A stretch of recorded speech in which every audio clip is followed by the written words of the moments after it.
Hey everybody, welcome to Mat Men, another special episode of Mat Men. I'm Andrew Zarian. This week we're going to be interviewing someone that I have kind of crossed paths with for a number of years now. I see his posts constantly, I see his podcast constantly, and recently we kind of had a back and forth on Twitter. We started talking, and I said, why not? Why not have a great guest like this? Ross Sapp, Fightful.com. Fightful Online on Twitter, Ross Sapp on Twitter. Sean, what's going on, man? Thank you, man. I told you off the air. I was drawn to your show a couple of years ago. Really enjoy it, and I'm glad to be on. I even stopped by your watch along on Sunday, I believe it was. Yeah, I apologize for that. I thought it was a good time. Yeah, we started doing these watch alongs, and I keep telling myself I'm not going to do it again. I'm not going to do another watch along. It does more bad than good. It ends up becoming a 6-hour drinking session with me and Rich. But the audience loves it, and now I'm like, if we can make $50 from the super chat on YouTube, if we could just cover the beer, we're good. So immediately they cover the beer for the 6 hours. So it's become fantastic. I'm 35. I can't do this as much as I used to. Slowing down a little bit. Have you had to pull yours like WWE did for? Did Nigel McGuinness show up and drop an F-bomb on the air and make you pull yours? I didn't pull it, but I have not posted it on our website, and I made it private. So wow, yeah. I'd set up. Well, you can't. That's the thing about watch-alongs on YouTube. Like, people always insinuate when they talk to me about it, they're like, "Oh, you could monetize it," and I'm like, "No, you really can if it's a watch-along, because anybody watching along later would get interrupted by an ad, so you can't do that." Yeah. So, listen, man, I think I have so many questions for you because professional wrestling journalism and coverage and podcasting has evolved so much. I say that we're in the renaissance of professional wrestling right now, and I really believe it. We have so many different avenues of the sport to cover. You know, we have multiple companies. It's not just WWE. We have rumors and speculations coming from every other side. So before I get into what you do, I kind of want to know, how did you get into professional wrestling? I always loved professional wrestling when I was younger. It's what my passion was. It's what I loved. Later on, baseball, MMA, stuff like that. But how I really got into pro wrestling was I started to train MMA and pro wrestling in, I think, 2008, 2009, because I thought maybe that's what I wanted to do for a career. I learned very quickly. I wanted to go down the journalism road of things, but I still wanted to get trained. That way I would be able to lend a little bit more credibility to what I do. So I did that. I've trained on and off a lot since then, but I remember it was January 4th, 2010 was when I finally said, all right, I'm going to try to write, or at least that's the first column I wrote. It was the night that Impact and WWE went head-to-head on Monday night, and I had reached out to Bill Apter, someone who I grew up reading, and I pitched a column to him, and he agreed, and I ended up writing for him on and off for a while, for several years before I made it a full-time living. You know, it's amazing because sometimes you imagine that accessibility like that isn't a thing. You can't have access to somebody like Bill Apter. It would be a very difficult thing to get through, but sometimes if you just take the risk and you reach out, it's a great opportunity to kind of open a conversation. I did the same with Dave Meltzer and Brian Alvarez, really. Actually, we started talking about IATA because I actually am in possession of a lot of their IATA tapes that a friend of mine won at an auction in 2002. So it's a weird little bubble. So I was like, hey, you want any of this? And I was trying to locate it. I have some, but that's kind of how everybody is connected in some weird universe. What was that article? I'm just curious what you had pitched them. At that point, I considered that like a really dark era in WWE in particular, and from about 04 to 09, I thought Impact was the show to watch. That was where I enjoyed my pro wrestling. But even then, I'd kind of been like, I'm sick of this. So I'd pitched an article where, like, if wrestling hadn't turned me around by Wrestlemania, maybe I would give it up. I don't think I really had any intent to. There's no way I could. But he liked it. He loved the column, and he asked me to stay on. And I did his MMA coverage for several years and would contribute to pro wrestling stuff. Also, when you go to indie shows or you're booked on indie shows and you tell anybody, hey, I work for Bill Apter, they're quick to give you an interview. So that was a great in as well. That was I really, really loved working for Bill Apter. Oh, he's a guy from New York too. Yeah. I think he lives in Pennsylvania now. But man, that guy. Now, I mean, I've been pretty open. I didn't get paid when I worked there. Did it out of the goodness of my heart. But later on, years down the road, he's the one who recommended me for the job I have now. So that ended up paying off because this is my dream job now. So you also work for Wrestling Inc., right? You were with them for a while, with Raj and them. And then how did this happen? How did Fightful happen for you? Because it's really blowing up over the last, I want to say, year or so. I mean, you could kind of, I know that you've been doing this for a while and your reputation speaks volumes, but sometimes the trends pick up and it's like a wave and, you start getting more retweets and more people start seeing it. How did your opportunity with Fightful happen and how has the upswing been? Well, when I worked for like Fansided and What Culture and Rant Sports and places like that, and then started at Wrestling Inc., I was an aggregator. That's all I did. And for those who don't know what aggregating is, it's where you take somebody else's news, you basically summarize it, write a story, link to them, and all that. I wanted to do more than that. So in like 2015, we started to do the podcast. That took off really, really well. And I was producing, editing, selling ads for that. And I was doing very well to the point to where the amount of ads that I sold paid for myself at the site. So I was like, okay, I want to move up. There wasn't really room for that. And I published this like 6,000 word article about Muhammad Hassan. And that got a lot of people to take notice of some more of my work. And that opened a lot of doors. I started to get offers from other websites, but honestly had no desire to work anywhere but Wrestling Inc. at that point. They were the most visited wrestling website in the world. So I was like, okay. A series of events happened, and James Vanderlinden, who ran JimmyVan.com back in the 90s and ran it full time, contacted me, and he was like, hey, I've got this idea for a pro wrestling website. We're going to do boxing and MMA. And my eyes lit up. That was my dream. I'm a catch wrestling guy at heart, which integrates a little bit of everything into it. And that's always what I wanted to do. When I was at Wrestling Inc., when Raj mentioned to me like casually, hey, I might start an MMA site again one day, I was nagging him every week. I was like, please start it. Please start it. I'll head it up. I'll run it. I'll do whatever you want.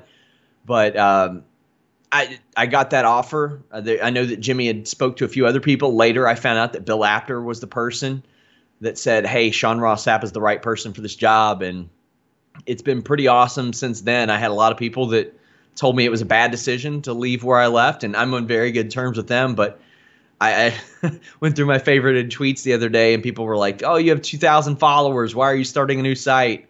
And I couldn't have made a better decision. It's the best decision I've ever made. Listen, you got to take a risk sometime, right? It's a scary one, too. It is a scary one.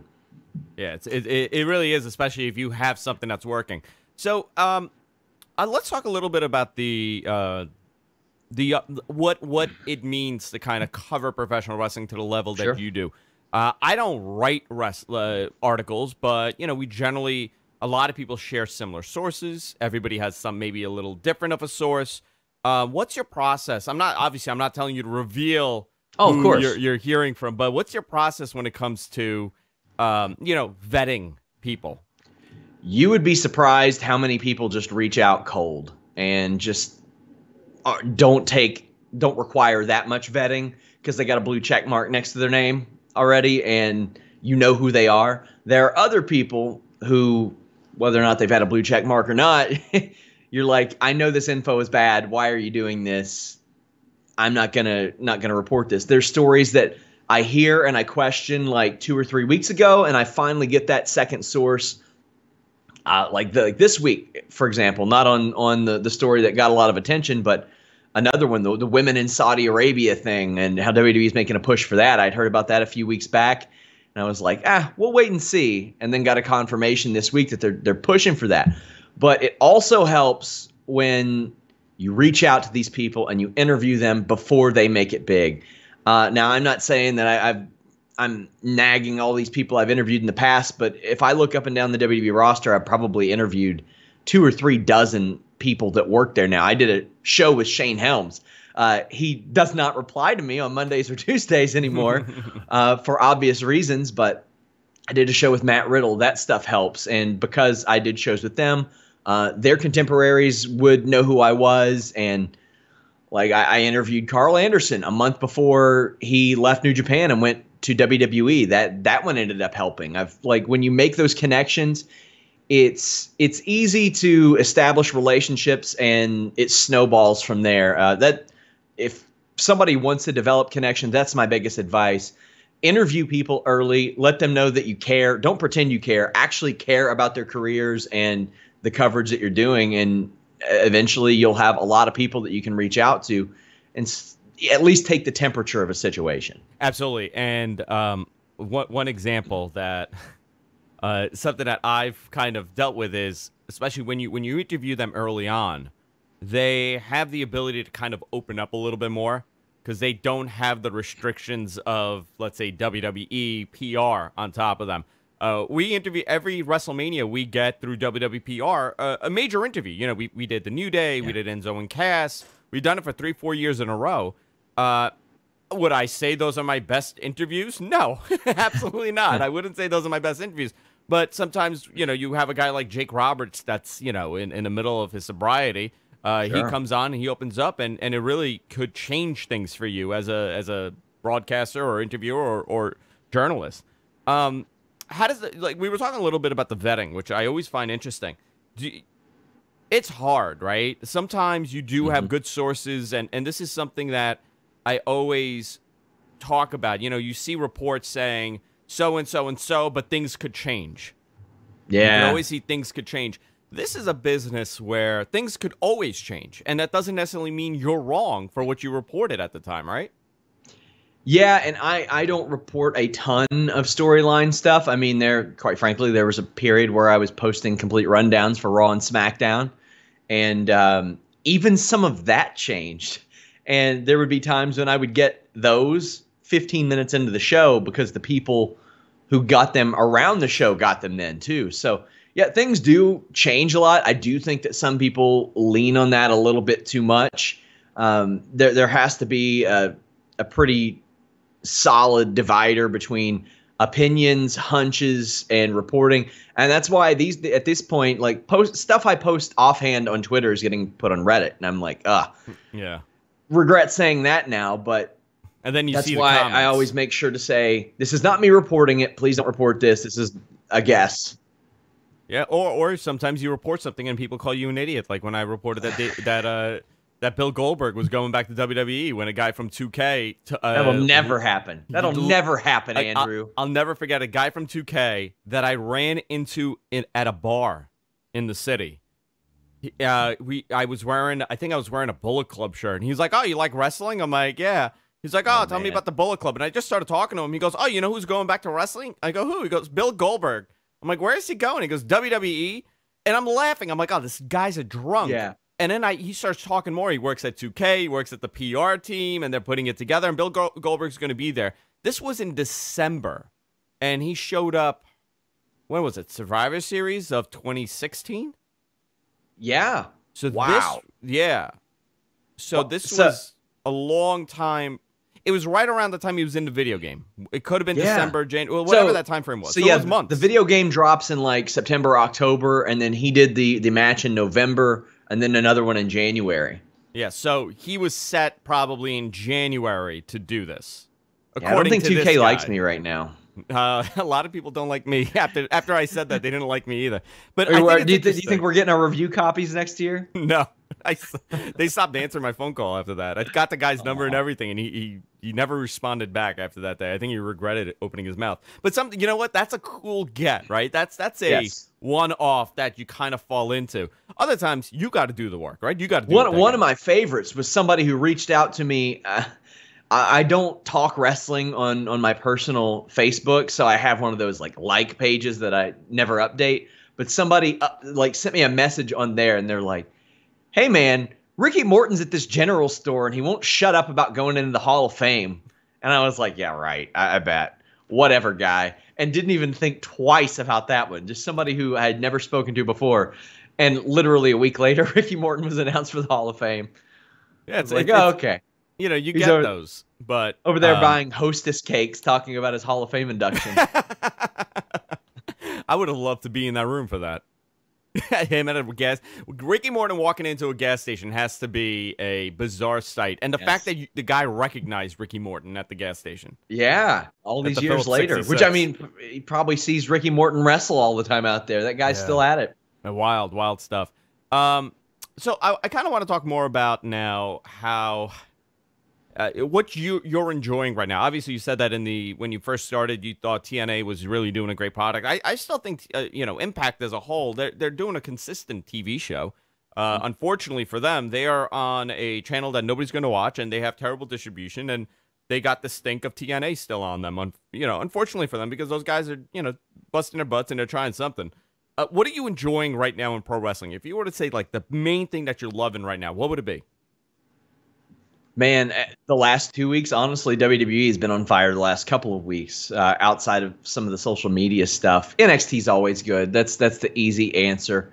But I'll tell you a funny story about Impact, man. And I felt bad because I like their roster. I've been saying they've got like 10 to 15 people that any company should want. My wife's maid of honor has a husband who did a hunting show.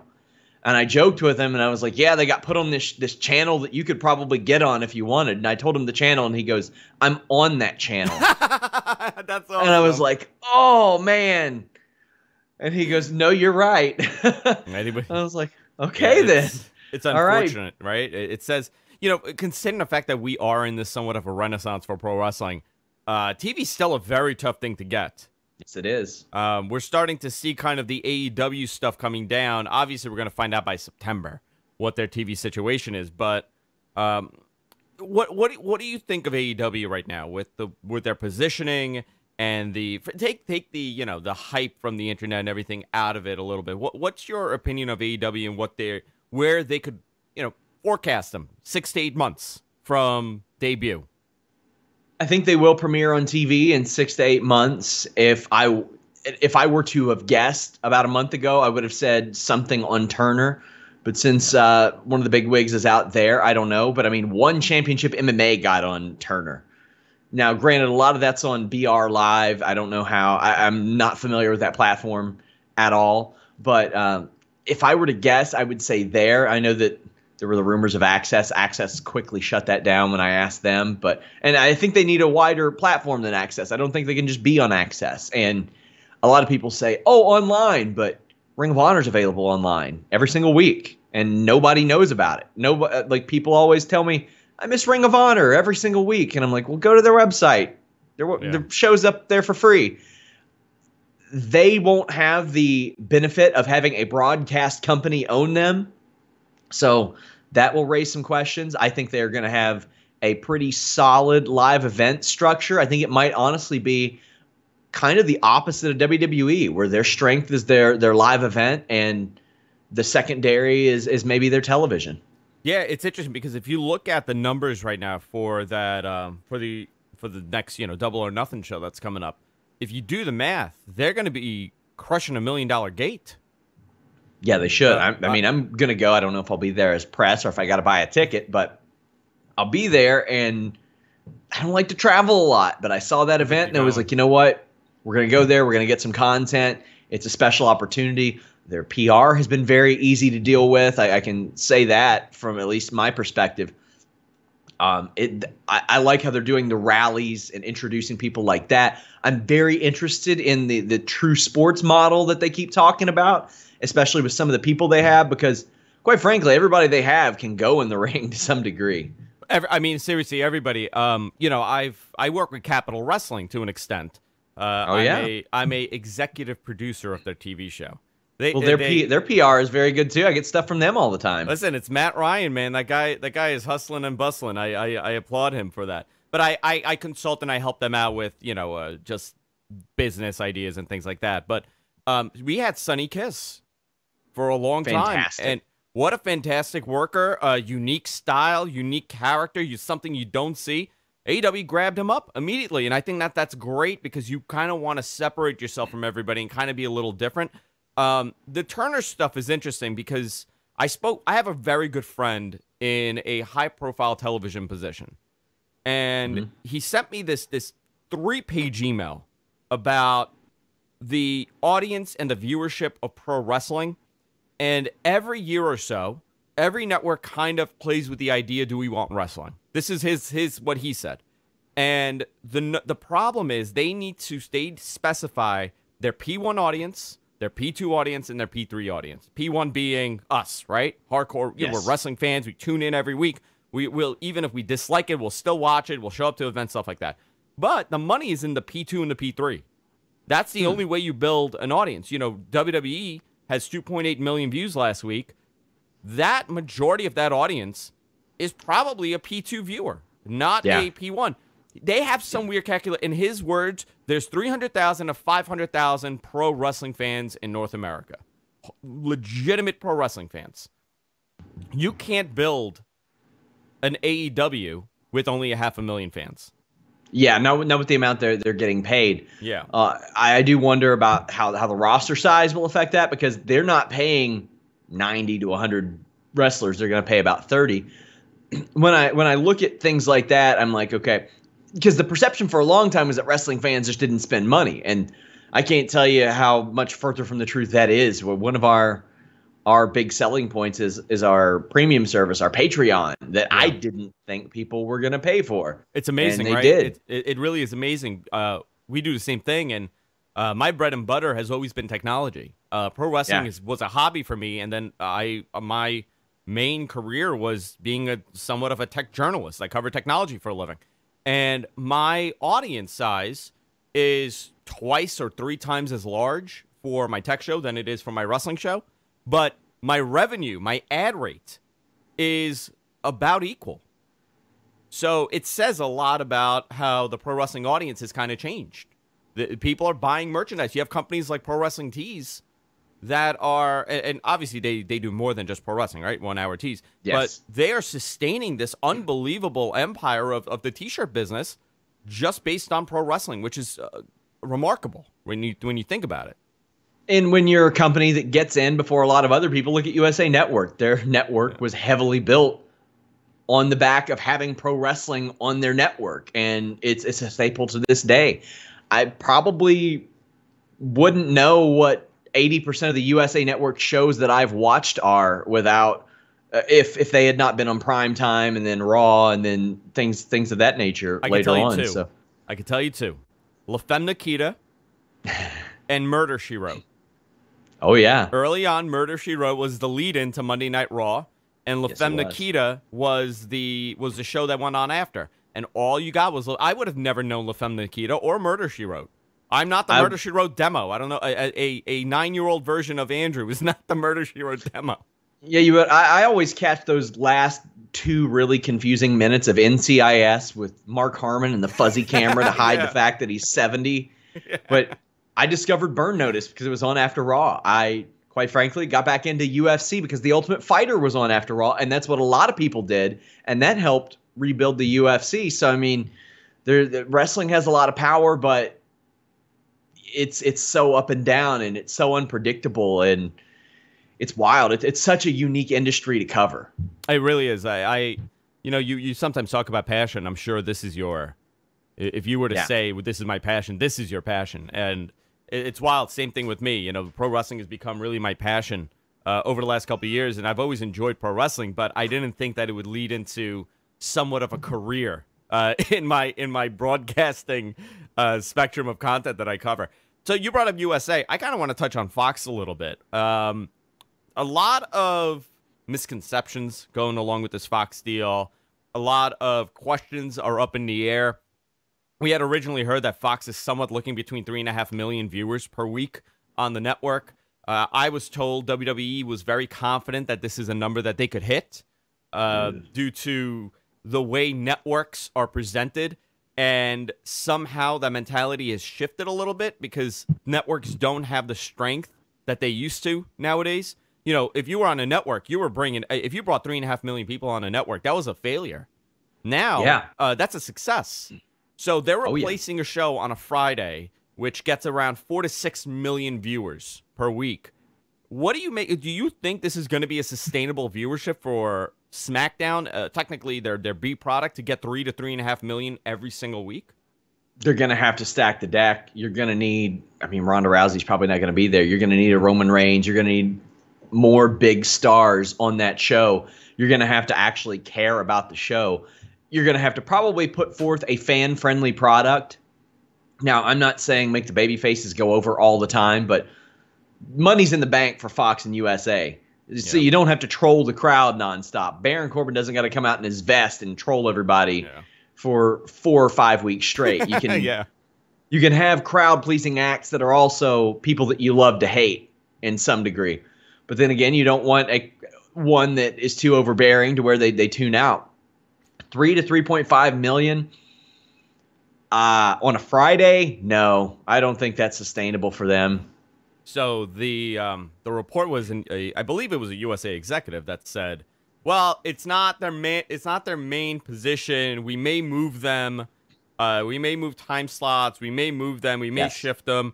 I don't know if that's a pivot or that was originally the concept here. I don't think WWE would like to be on a Friday night. That's not a night that I personally stay home to watch TV. And I know that, you're going to kind of lose that teen audience. You're going to lose people that are going out. So I don't know how well they could do in that time slot. But with that said, there's a lot that comes with this Fox deal. We don't know. We don't know if this includes a special every now and then. We don't know if, I've always said the big get for WWE by having USA and Fox pinned against each other would be to have WrestleMania on a network. Yeah, that would be the thing. And look at the money that Saudi Arabia is paying them for shows that, quite frankly, do not matter that much. No, it's not out of the realm of possibility. And man, if you're talking 4 or 5 hours of advertising time in between matches, look, UFC's model. Look at that. They have completely shifted the model to the point to where they're getting a ton of money for ESPN and ESPN Plus shows that are not as important as their UFC pay-per-views. That has caused them to even change the pace of their shows. Their shows are a breeze to cover on ESPN and ESPN Plus these days. I used to complain. Why is that? Why were they? It's actually, you're the great person to ask this. The pacing and the ability to kind of, it's gotten smoother. Was that a fundamental thought process for them going into this, or just it was a happy coincidence?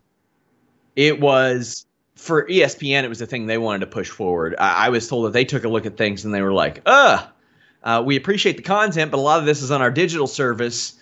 They're going to watch this on demand, so let's make it easier to watch on demand.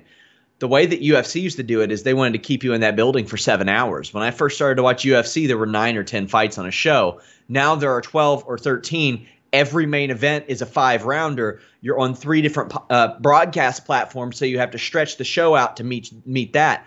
They don't do that anymore. In fact, they oftentimes on ESPN now are loading their cards up with an extra fight in the middle and then rushing them out there one by one. And so far, they've not had any trouble. And it's been, like I said, a breeze to cover. WWE Fastlane this past week, I was told ahead of the show, they're going to go with a more brisk pace. They wanted to do a more brisk pace for the show, and there's been a push for that. And I thought the pre-show was one of the best that they've done ever. It was one of the best utilized ever. So I'm hoping that all these companies are taking notice and saying, hey, you know what? Baseball's looking to make their game shorter. Basketball, it's never really been a problem, but football's trying to speed things up here and there. Maybe we should too, because asking people to devote an entire day, man, that's a lot. It is a lot, and it's exhausting for me, right? To kind of cover this stuff. There are days where it's really exhausting, and like a WrestleMania, it's going to be 14 hours this year, right? Oh, Can we God, confirm it's going to be like 30 hours long? It's going to go over like 5 days worth of coverage.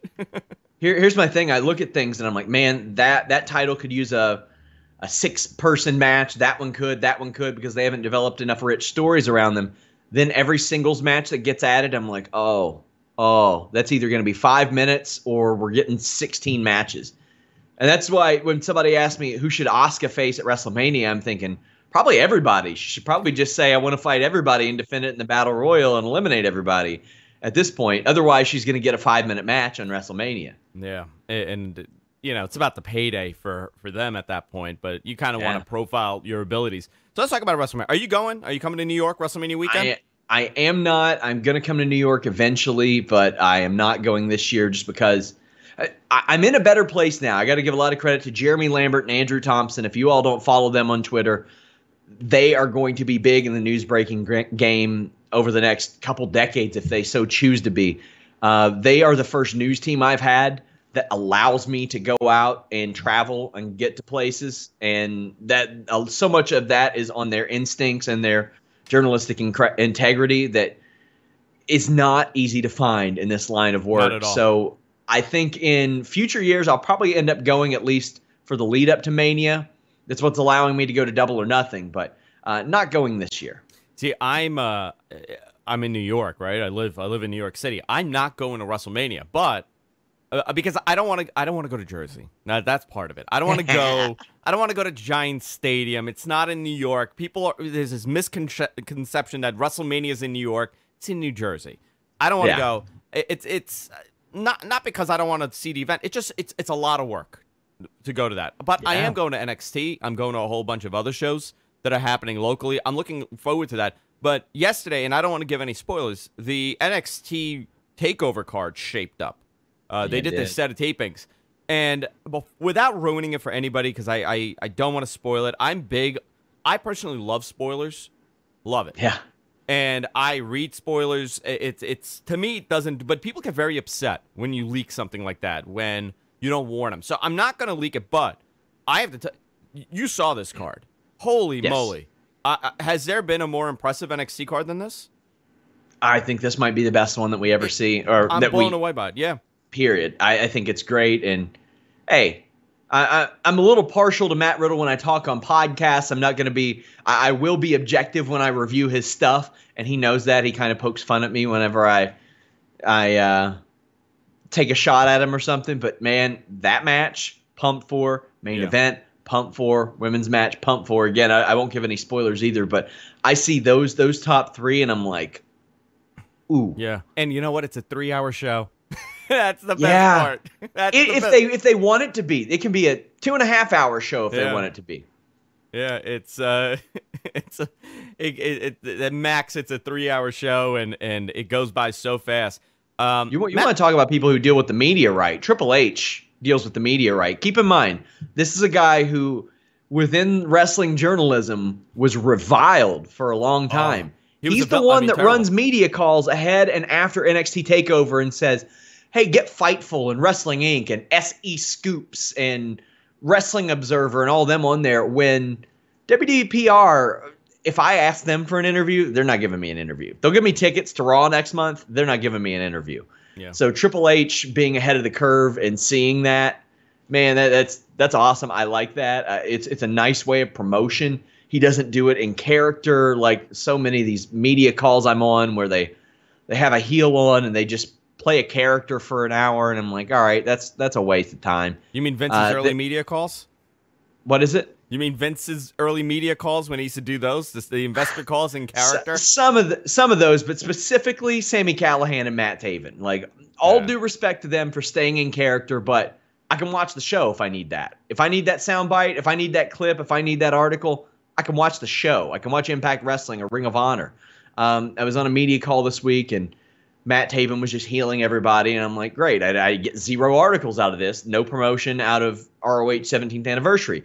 Jay Lethal was on 10 minutes later, gave me a straight answer. I was able to make an article out of that. Like, it's like get your stuff done within the confines of your show. A media call is a media call to help promote an upcoming event, and Triple H understands that. He sees the value in that, and the value in when he speaks somebody's name, an article is out there about it. He is very, very smart about that. Yeah, and I have to tell you, this guy, like you said, going back 12 years, 13 years, the coverage that Hunter was getting was abysmal.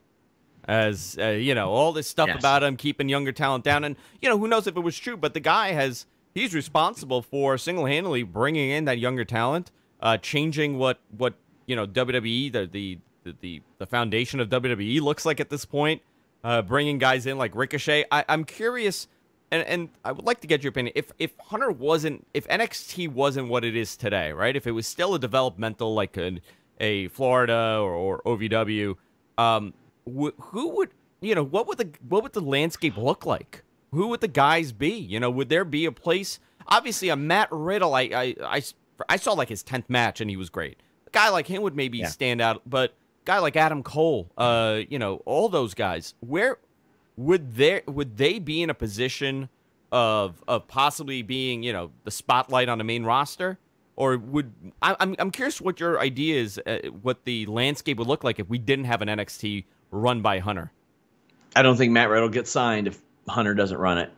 I don't think that if Bill DeMott was like in charge of developmental without Triple H overseeing and all that stuff, I think if he brought in a guy like Matt Riddle, who, quite frankly, what I was told, made a joke of the tryout and was like telling them, hey, anybody got more? Like trying to show his personality while he's blowing through these workouts, came to meet him in a flip-flop suit. He's not going to take kindly to that. Triple H understands that's an extension of somebody's personality. Triple H has an incredible vision, and it is kind of ironic considering he was the guy who was accused of holding people down for so long. God, I don't know who would be running it because Dusty, unfortunately, is gone. I think if Dusty were around, it would be similar to what it is now, but it's hard for me to look at any one person besides Triple H because of his influence, especially, that could have taken that. Maybe Shane McMahon. If Shane McMahon were doing it, yes, but I think it'd be a lot different because in so many ways, NXT right now is what Shane McMahon and Paul Heyman envisioned for the ECW relaunch. And if you watch the ECW Untold on YouTube, that they pretty much say that. So Paul Heyman and Shane McMahon, those are two names, but the thing is, Shane McMahon was gone for a real long time. Yeah. And Paul Heyman wasn't involved in wrestling for several years. So it's hard to say where it would be without Triple H, but I think those are two guys that could have made it happen. So you brought up the ECW original concept for ECW. For people who don't know, you want to touch on what exactly that was? Because it was really, they wanted to be internet only. They had all these ideas really early on in 2000 and probably 4 at that point, right? Yeah, there was all this groundswell for the return of ECW, and at that point, their wrestlers were young enough to come back and do it, and there was a wealth of talent in the WWE developmental system. Keep in mind, we're hot off the heels of Brock Lesnar, Shelton Benjamin, John Cena, Batista coming up from OVW, and there's still a lot of talent. This is right before the models and the bodybuilders just blow up, and it's nothing but them, but ECW was brought back off the heels of the DVD, and Paul Heyman was like, okay, let's run with this. Shane McMahon wanted to do it as basically the model that we see today for NXT, to have a different feel, a different look like NXT does. And pretty early into it, Vince McMahon saw the opportunity to where he could sanitize it and monetize it, did so, and gave it a 3.5-year run before they axed it for NXT, the competition show version. If we never had December to remember, no, December to Dismember, what was it? December to Dismember. It was not a December to remember. I'll tell you that much. If we didn't have that, if you think, I love the what ifs, right, in wrestling, because there's so many things that need to happen in order for us to get a moment. If that pay-per-view didn't happen and Paul Heyman kind of had control like he should have, we might not have gotten NXT to the extent that we have today. That's a possibility because that was the beginning of the end of that whole thing. Yeah, one of the things I liked about that Untold thing was he mentioned all the people that were involved in that show. CM Punk, Kofi Kingston, who's maybe in a title match in WrestleMania this year. The Miz, Sheamus. You had a lot of names, even to a lesser degree. You had Daivari, who had established himself a little bit. John Morrison, Monty Brown, Rob Van Dam. And a lot of those people had their first WWE exposure on the WWE ECW brand, at least Kofi, Sheamus, Miz, Punk. But he was like, those people were going to come up anyway. They were a part of the WWE developmental system, but they helped get their exposure there. That is what NXT is to so much of a degree. And it's wild to look back and see how things are just better sometimes if one person doesn't have his hand in things. And if one person takes a step back and says, not everything needs to be the same, it can be pretty good. Yeah. I was having a discussion with somebody about the boom period that we saw in the late 90s. And just to think about the things that had to happen for that boom period, to allow that boom period to happen the way that it did, right? You had Bret Hart. I still think they were going to have it, but Bret Hart leaving and Shawn leaving kind of put them in a position where two of their guys that they built an entire half a decade around were out of the picture, and now you're in the, oh crap, I gotta elevate some other talent. Then it allow guys like Triple H and The Rock, and they would have shined, but the landscape would have been very different if certain things didn't happen. And again, like you said, that's the story of professional wrestling. Injuries, people leaving the company. CM Punk, for example, is a great person to kind of play that game with. What would the scenario be like if CM Punk had never left?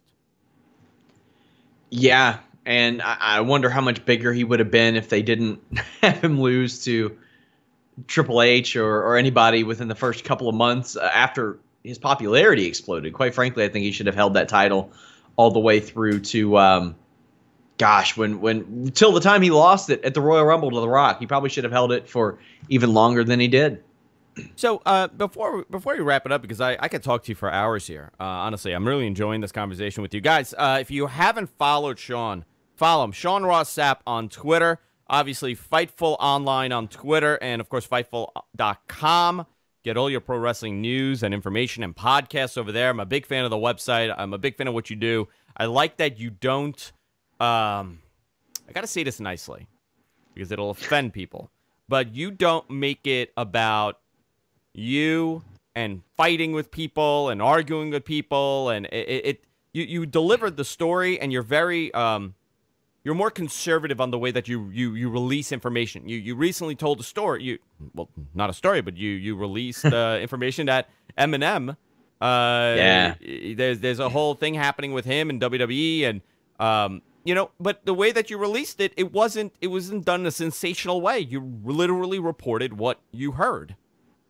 Yeah, I reported what I heard. I'm not hesitating to talk about it here. Eminem's people reached a deal with 2K, and people on all sides confirmed it with me. And then when I released it, their spokesperson, who actually reached out to me yesterday, and I didn't see the email until 1 a.m., issued a statement to Ryan Satin saying, we had a meeting, but we're not going to pursue anything further.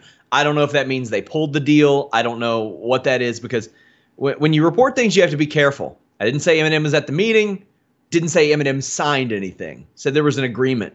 Now, when there is a conflicting report, I will defend that. If somebody comes out like what happened here, and I get these DMs saying, you should expect to hear from this person's lawyers, you should do this, I'm going to tell my readers that. I'm going to tell my readers that information is what I consider an attempt to be compromised. But I'm not going to run that in a story. I'll tell people that on my personal Twitter. Somebody told you to be prepared for lawyers.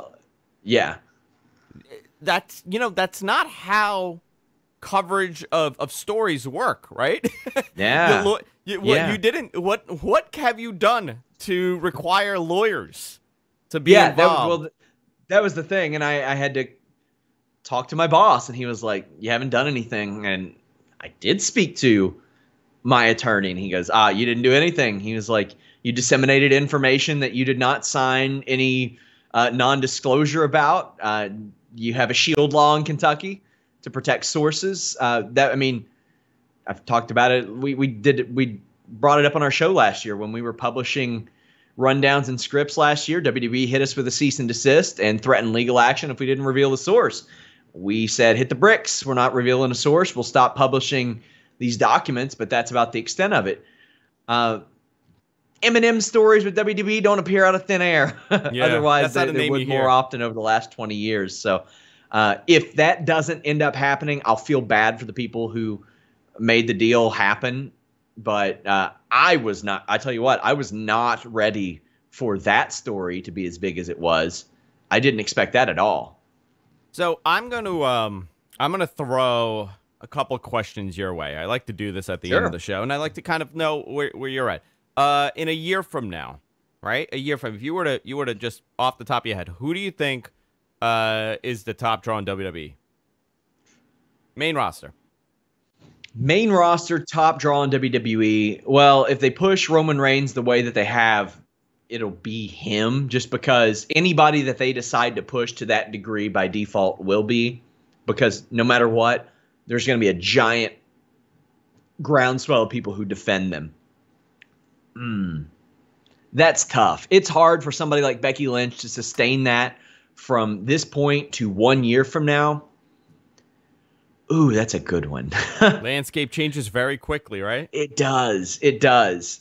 I'm going to say by this time again next year, it's going to be another woman, but I don't know who it's going to be, because at any given point, you have women especially who get this giant following and reaction out of nowhere. Asuka got thrown into the title match just because she got a better reaction than Charlotte on a random episode of Smackdown, and Vince was like, "Oh, goddamn, pal, can't believe it." God damn it, pal.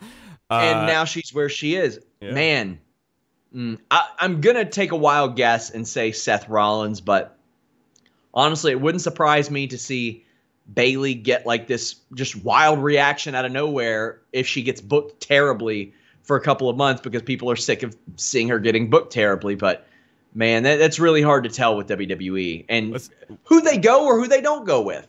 Yeah, listen, we may have Kofi Kingston in the WWE Heavyweight Championship match at WrestleMania. So anything is possible, really. It's a constantly evolving business. And I want to know, where do you think AEW is going to be sitting in a year from now?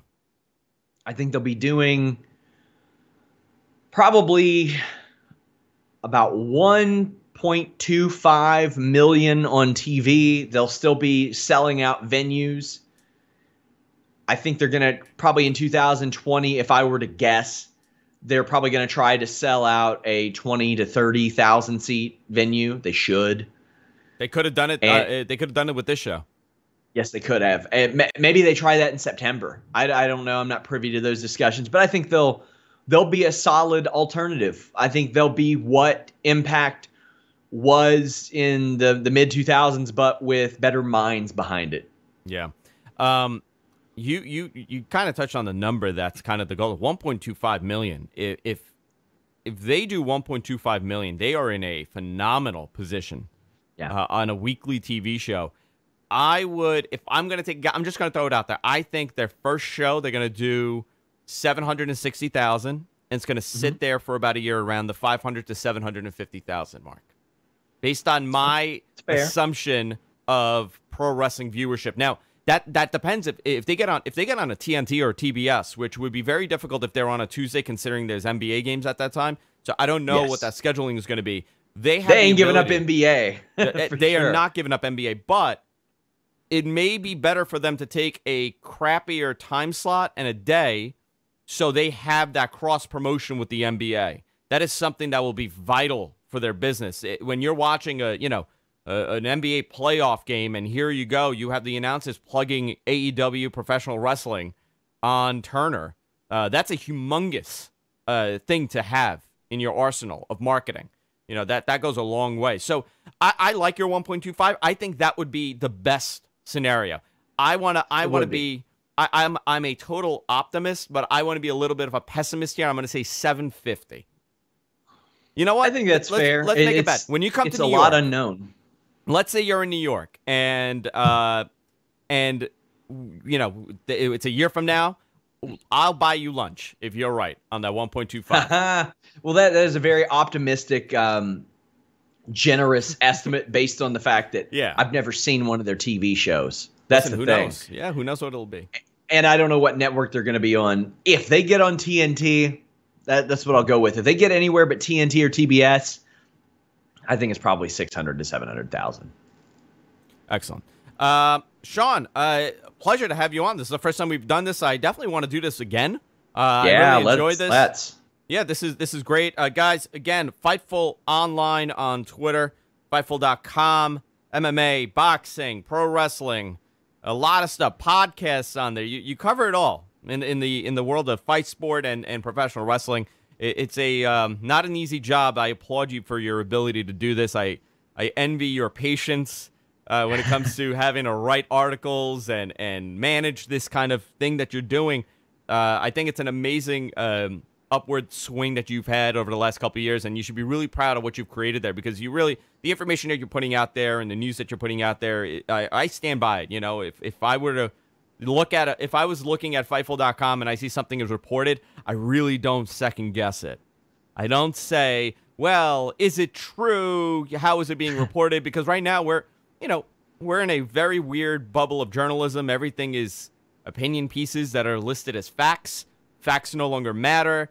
Open-ended questions, clickbaity headlines, and you guys really do a good job of not doing that. And you should be very proud of what your whole team is doing there. So it's absolutely great. Fightful.com, Sean Ross Sapp on Twitter. Guys, I want to thank you guys for tuning in. This will be available via podcast, on video and audio, and everywhere Matt Men is posted.